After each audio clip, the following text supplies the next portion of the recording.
परवा दिवशीच इंस्टाग्रामवरून मला एक चिकन थाळीची ऑर्डर आलेली होती. 4 चिकन थाळी तिला हव्या होत्या. घराच्या जवळच राहत होती, पण मी तिला कधी पाहिलेले नव्हते. बऱ्याच दिवसापासून ती मला इंस्टाग्रामवरती फॉलो करत आहे. तर हिचीच एक ऑर्डर होती. चिकन थाळीमध्ये 2 भाकरी, चिकनचं सूप, त्यानंतर चिकन रस्सा आणि चिकन फ्राय असं मी देते. त्यासोबत खाण्यासाठी कांदा आणि लिंबाची फोडसुद्धा असते. 4 चिकन थाळीची ही ऑर्डर होती. त्यात तिने चिकन थोडंसं स्पायसी सांगितलेलं होतं. पण घरात 3 लहान मुले होती की जी जास्त तिखट खात नव्हती. त्यांच्यासाठी सूपसुद्धा थोडं एक्स्ट्रा देते का असं तिने विचारलं होतं. तिला रविवारी म्हणजे आज 1:30 वाजेपर्यंत ही ऑर्डर हवी होती.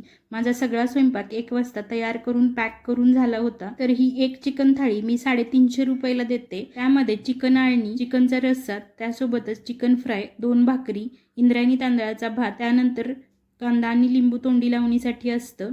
तुम्हालाही अशा काही होममेड फूड ऑर्डर्स करायच्या असतील तर स्क्रीनवरती नंबर दिलेला आहे, तिथे नक्की कॉन्टॅक्ट करा. व्हिडिओ आवडला तर लाईक, शेअर, सबस्क्राईब आणि फॉलो करा.